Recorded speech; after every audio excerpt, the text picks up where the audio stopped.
channel. If you're new to my channel, I'm just a girl who likes reading romance, fantasy romance, paranormal romance, any kind of genre of romance in general.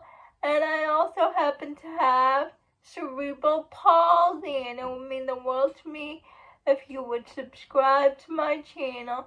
Happy Friday! I post new videos every Monday, Wednesday, and Friday.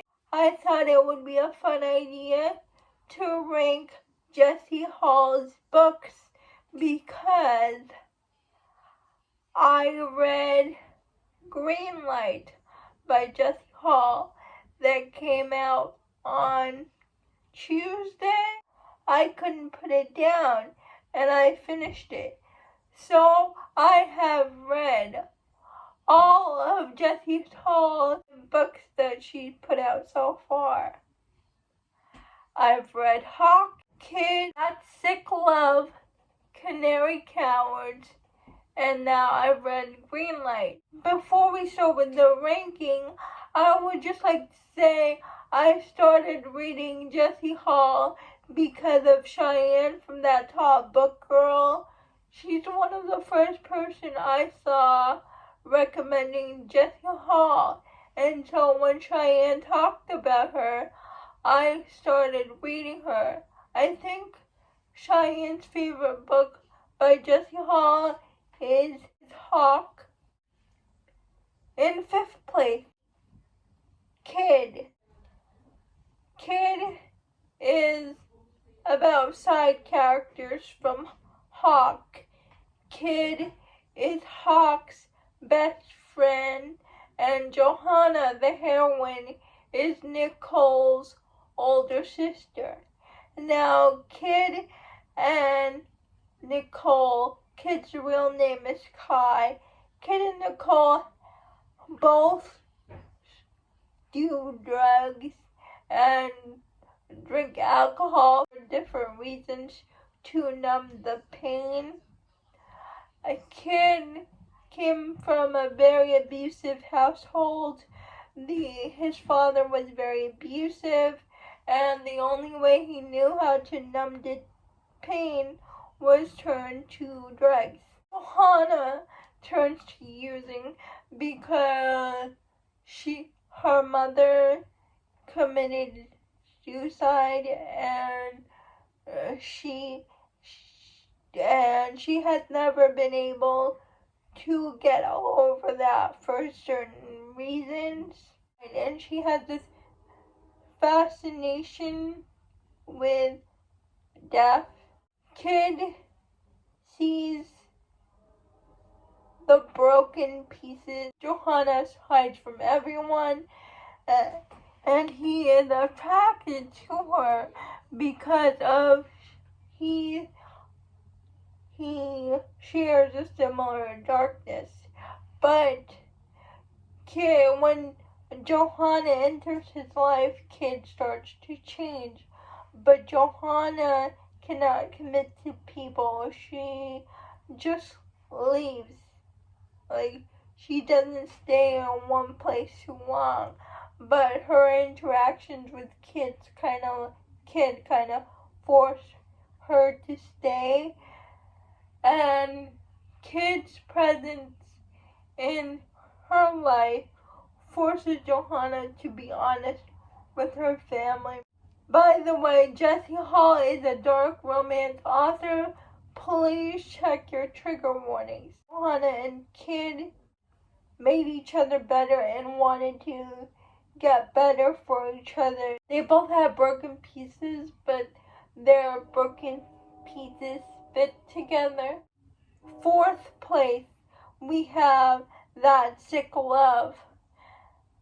And we follow Bryony. Bryony is in a cult, but she doesn't know how bad it is. So she's becoming her way to be the sad leader of this cult. But she was born into this family's situation. She doesn't know how bad it really is on the outside until she developed a stalker named Arrow. He writes her like notes and like tells her about the situation she's in, that cult is not good people, and slowly Bryony and Arrow starts to be curious about each other. Also, people don't like that Bryony's a woman and she's going to be the head of said cult, and so people are trying to take her down.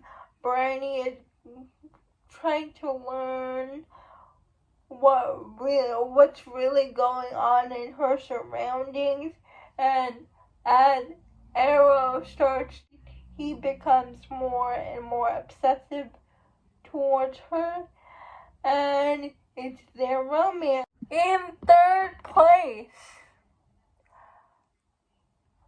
Hawke. And now we're following Nicole. Nicole is living with her boyfriend, Peter.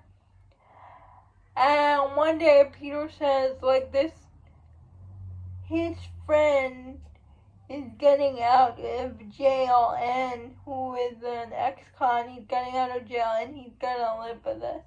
And Nicole is taken aback. So Nicole has no choice but to go along with her boyfriend's wishes. Her boyfriend starts working a lot, and she and Hawke are in forced proximity because they're living together. They start spending time together.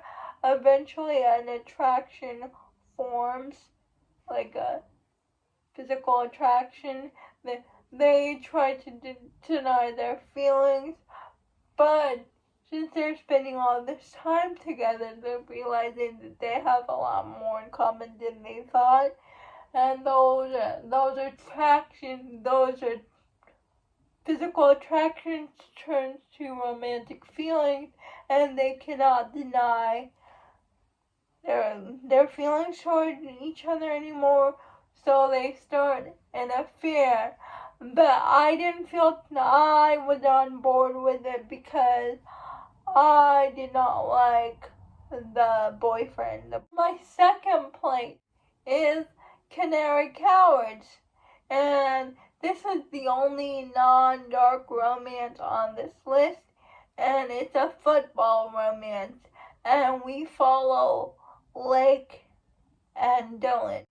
Lake is a football player. He gets injured, and he tells one of his teammates, who is the best, like, physical therapist that can get me back on the field sooner.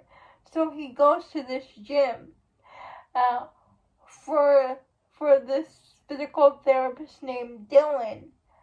Dylan is actually a woman, and when Dylan presents herself, "What are you doing here?" "I'm looking for a man. I'm looking for a man named Dylan. Tell me back on the field." And she was like, "Newsflash, my name is Dylan." So they get off on the wrong foot, but Lake apologizes because he really needs to get back on the football field for reasons, and he is assured that Dylan is the best shot he's got of doing that. Because Lake and Dylan are in forced proximity of her trying to help him get better from his injury, they are spending a lot of time together. Line starts to blur. Lake meets Dylan's older brother, Colin, who has autism, and when Lake sees Dylan with her brother, he starts to fall in love with her, and he starts to pursue her, but Dylan denies her feelings because she needs this job to provide for her older brother. She tries really hard to deny him, but eventually she can't deny her feelings and her attraction towards Lake, especially because she sees how her older brother bonds with Lake, and her older brother hasn't bonded with any of her past boyfriends. Like, there's a traumatic experience because of that. And I love this book. I love this book specifically because of Colin, Lake's older brother. Jessie did her due diligence searching and learning about autism because Colin was the star of the book for me, and I just love The Canary Cowards. If you have not read The Canary Cowards by Jescie Hall, please do. #1 spot. And the recently released book is Green Light. It's a step-sibling romance between Montana and Shane, and I don't want to go into spoilers, but basically, because it's best if you go in blind, but basically, Montana and Shane meet before they were ever step-siblings. Montana leaves without a word, and basically ruins Shane's life because of her actions. They meet as step-siblings because his mom married her dad, and she is now a cam girl. And Shane has been through jail.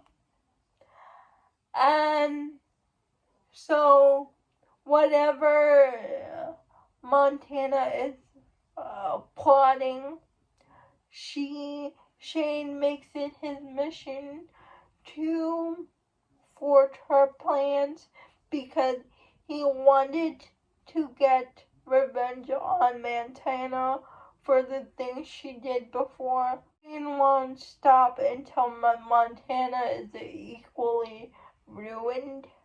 They have this toxic, twisted step-sibling relationship. They aren't good together, but at the same time, you can't picture them with anybody else. And oh my goodness, I couldn't look away. Shane had very good reasons to be mad at Montana, wanting revenge, but the only question is, after he gets his revenge, will he be satisfied? And oh my goodness, this book was so good. It was so angsty. I loved it. If you have not read this book yet, please pick it up. Those are all the books that I've read by Jescie Hall. Please let me know if you've read her before and which books are your favorites. Please like, comment, and subscribe to my channel. That would mean the world to me. See you Monday. Bye.